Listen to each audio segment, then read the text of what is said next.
What, the Europeans are looking to us to subsidize their government operating costs? I think they're looking for other governments around the world to take a similar stance to make sure that this is the use of personal data is appropriately governed and managed in these really large companies. And it's not just Amazon. It just happens to be that Amazon's the flavor of the day in this situation.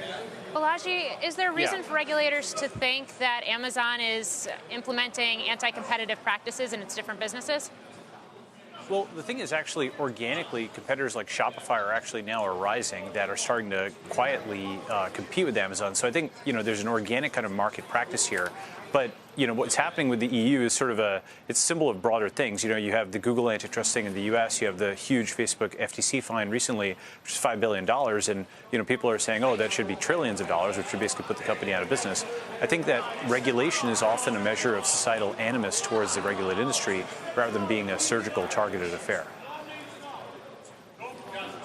All right. So if you were to rate on a spectrum the names of big tech companies with liability, right? Who's on top? Well, I think they're the folks that you're seeing at the hearings today on the Hill, right? It is Amazon, it is Facebook, it is Google, right? It's the folks who have an enormous amount of power, at least in part as a result of the tremendous amount of consumer data that they have, and the requirement that is going to come along that they manage that consumer data in an intelligent fashion. So again, Amazon's got.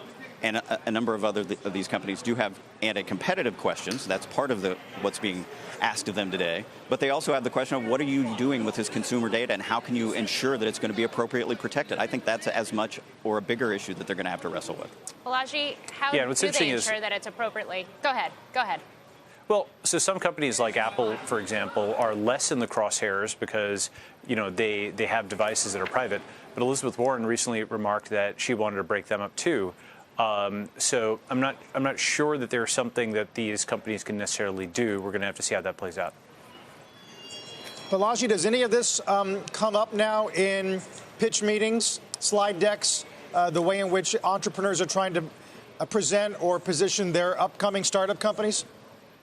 Yeah, so something we think about, actually, Vitalik Buterin of Ethereum remarked on this recently. Control is potentially a liability. So more and more folks are thinking about, going decentralized, going to actually, blockchain kind of platforms, because then there's no single party to fine, no single point of control. All the proceeds are split between all the participants of the network. So that's kind of a different animal.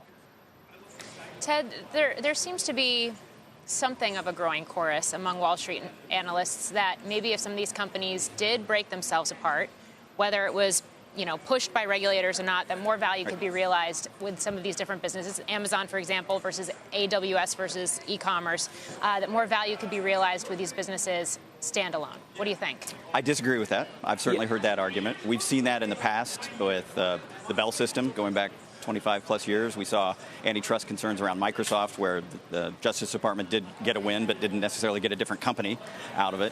I think the fact of the matter is we have to hold these companies to an appropriate account for the way they manage their operations and, as I said before, manage the data that they've been entrusted with. But breaking them up does not create more of I don't think that creates more value. The value they create is in the ecosystems that surround them, the many thousands of other companies that are part of their strategic partnership groups, their various ways of working with them, the sellers on Amazon, the other companies that play on their platforms.